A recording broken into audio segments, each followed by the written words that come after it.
हम भी गुजरात सरकार को तिरंगा देने गए थे।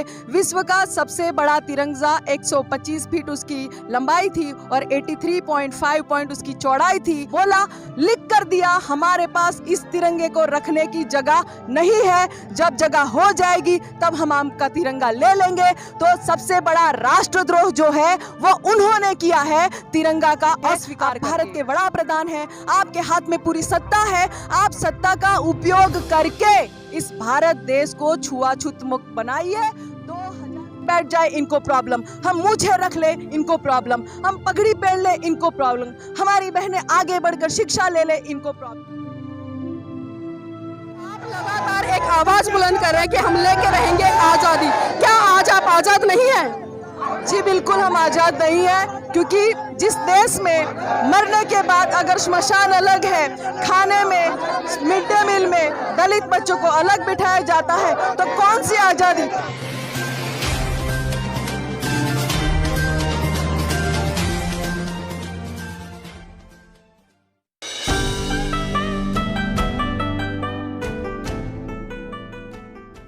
नमस्कार, आप देख रहे हैं एनवी न्यूज़ 24/7 नीलम बोध के साथ। और आज हूँ मैं राजस्थान के जयपुर में। जी हाँ साथियों, आप मेरे पीछे देख पा रहे होंगे जो शहीद स्मारक स्थल है, मैं वहाँ पर हूँ और वहाँ पर आपको दो पक्ष साफ साफ देखने को मिल रहे होंगे।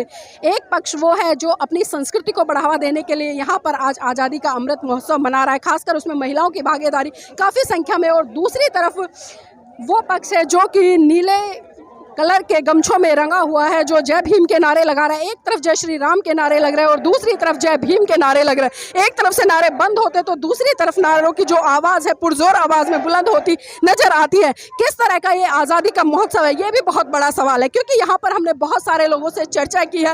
एक चर्चा में निकल कर आया कि जिस तरह से आज धर्म के आधार पर, क्षेत्र के आधार पर, भाषा के आधार पर लोगों के साथ में अत्याचार, शोषण हो रहा है, इस रूप में अगर हम इस आज़ादी के अमृत महोत्सव की बात करें तो ये फलीभूत होता नजर नहीं आता है। आज जरूरत है सरकार को इस मुद्दे पर बड़ी बारीकी से विचार करने की, चिंतन मनन करने की, क्योंकि आज जिस देश में लोग रह रहे हैं उस देश में आज किस तरह की जो घटनाएं हैं उनको अंजाम देने का काम किया जा रहा है। साथियों, आइए मैं आपको लेकर चलूंगी और कुछ लोगों से हम यहाँ पर जुड़ेंगे और चर्चा करेंगे। उन्हीं से जानना चाहेंगे कि इस तरह के जो महोत्सव हो रहे हैं, इस तरह का जो जत्था, जो दो गुट यहाँ पर है, एक जय भीम के नारे लगा रहा है, एक जय श्री राम के नारे लगा रहा है, तो हम इन्हीं से जानना चाहेंगे। आजादी आजादी आजादी कुछ भी करना, कुछ भी करना, हम लेके रहेंगे आजादी। आप देख सकते हैं कि महिलाएं बुलंद आवाज में नारे लगा रही हैं कि अब कुछ भी कर लो, हम लेके रहेंगे आजादी। आपका नाम क्या है? भेदभाव से तुम कुछ भी कर लो, हम लेकर रहेंगे भेदभाव से, जातिवाद से, दंगवाद से, ढोंगवाद से, हम लेकर रहेंगे मेरी बहना मांगे, प्रदेश मांगे, छुआछूत से, कौमवाद से, छोड़ दो, छोड़ दो, अमरजेट छोड़ दो, छोड़ दो, छोड़ दो, अमरजेट छोड़ दो, छुआछूत से मुक्त हो। आजादी के 70 साल के बाद भी नारे लग रहे हैं, हमें चाहिए छुआछूत से आजादी, जातिवाद से आजादी, हम लेके रहेंगे आजादी। आपका नाम क्या है? मेरा नाम इंदू है और मैं गुजरात से आई हूँ। मंजू जी, जानना चाहूंगी, आज आजादी के 75 साल पूरे होने को है, आजादी अमृत महोत्सव मना रहे हैं, लेकिन आप लगातार एक आवाज बुलंद कर रहे हैं कि हम लेके रहेंगे आजादी। क्या आज आप आजाद नहीं हैं? जी बिल्कुल हम आजाद नहीं है, क्योंकि जिस देश में मरने के बाद अगर श्मशान अलग है, खाने में, मिड डे मील में दलित बच्चों को अलग बिठाया जाता है, तो कौन सी आजादी, कौन सा अमृत महोत्सव। भारत देश में जब तक छुआछूत रहेगी तब तक ये भारत देश का सबसे बड़ा कलंक होगा। ब्रिज बना देने से, पुल बना देने से आजादी नहीं आती है। हर एक को समानता मिलनी चाहिए, चाहे वो लड़का हो चाहे वो लड़की हो। लिंग भेद से आजादी चाहिए, छुआछूत से आज़ादी चाहिए। ये भारत तभी स्वतंत्र कहलाएगा जिस दिन इस देश में बंधुता आएगी। आज हम दलित हैं। दलित का मतलब है जो समानता में मानता है, अन्याय अत्याचार का विरोध करता है और जहां पर भी किसी के साथ भी अत्याचार या अन्याय होता है उसका डट कर मुकाबला करता है, वो दलित है। तो आज हम दलित यहाँ पर मिलकर आए हैं और अमृत महोत्सव मनाइए, हम भी आपके साथ हैं। लेकिन क्या आप ये भूल गए कि 1947 में जो बाबा साहब ने सपना देखा था कि भारत देश एक स्वतंत्र रूप से समानता, बंधुता और एकता का एक मजबूत जोड़ बन के पूरे देश में नहीं लेकिन पूरे विश्व में छा जाएगा, क्या आपको लगता है कि भेदभाव के साथ, असमानता के साथ, अत्याचार के साथ ये भारत मजबूत बन पाएगा? कभी मजबूत नहीं बन पाएगा। अगर भारत देश को मजबूत बनाना है तो समानता, स्वतंत्रता और सबके बीच में भाईचारा और बंधुता होगा, तभी भारत देश मजबूत बन पाएगा। अभी हम 75 साल मना रहे, आज़ादी का अमृत महोत्सव मना रहे, हम उनको वेलकम कर रहे हैं, लेकिन सरकार को अपनी नीतियों के बारे में सोचना चाहिए। दलितों के कितने मर्डर होते हैं, आए दिन अत्याचार होते हैं। हम घोड़ी पे बैठ जाए इनको प्रॉब्लम, हम मूछें रख ले इनको प्रॉब्लम, हम पगड़ी पहन ले इनको प्रॉब्लम, हमारी बहनें आगे बढ़कर शिक्षा ले ले इनको प्रॉब्लम। तो हमें ये समझना चाहिए कि भारत देश में ये बड़े कलंक है, जो छुआछूत है, जब तक नहीं मिटेगा तब तक आप कुछ भी कर लो, भारत देश कभी भी विश्व में नंबर 1 नहीं बन पाएगा। ये मेरा गारंटी है, आप लिख के ले लो। चाहे सरकारें कोई भी आए, हम किसी सरकार के खिलाफ नहीं हैं, हम किसी पार्टी का समर्थन नहीं कर रहे हैं, हम बस हमारी आवाज़ को बुलंद इसीलिए कर रहे हैं क्योंकि हमारे लिए 75 साल के बाद भी आज छुआछूत अभी भी जीवित है। तो हम सोचते हैं कि हम मिलके ही इस छुआछूत से मुक्ति पाएंगे। उसके लिए हमने रास्ता चुना है, राष्ट्रपति को बना दिया।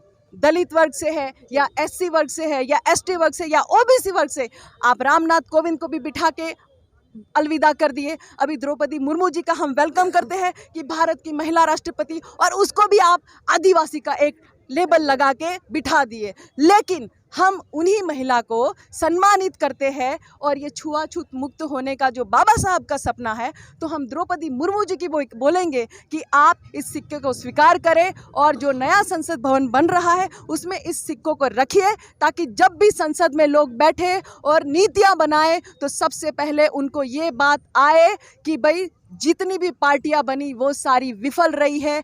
आज़ादी के 75 साल बाद भी हम छुआछूत नाम के कलंक के साथ आज़ादी मनाए, तो ये कौन सी आज़ादी?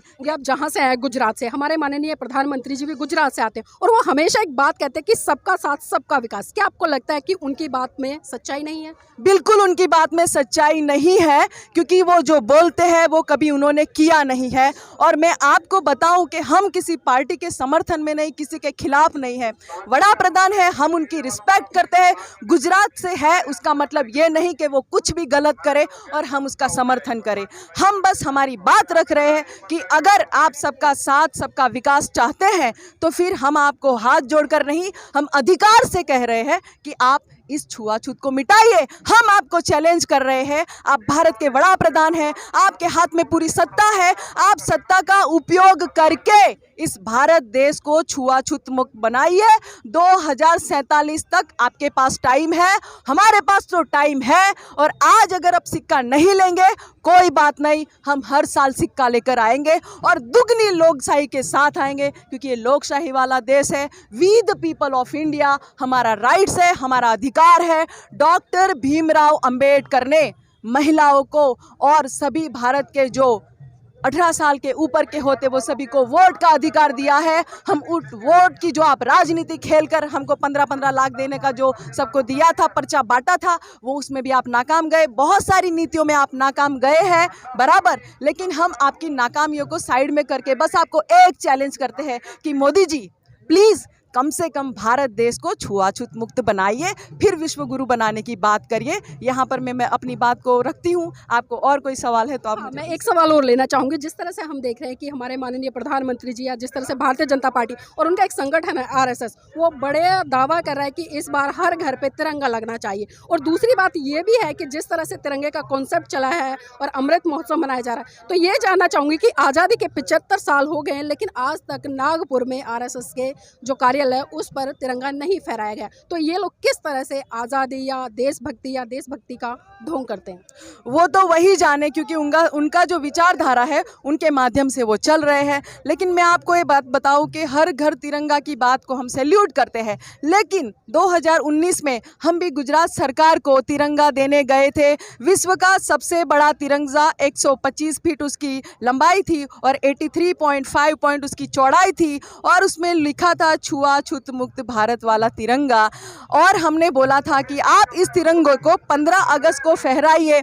हमने 9 दिन पहले उनको बोल के रखा था। हम तिरंगों को पूरे सम्मान के साथ उनके पास लेकर गए और उन्होंने उस तिरंगे का विरोध किया, बोला, लिख कर दिया, हमारे पास इस तिरंगे को रखने की जगह नहीं है, जब जगह हो जाएगी तब हम आपका तिरंगा ले लेंगे। तो सबसे बड़ा राष्ट्रद्रोह जो है वो उन्होंने किया है तिरंगा का अस्वीकार करके।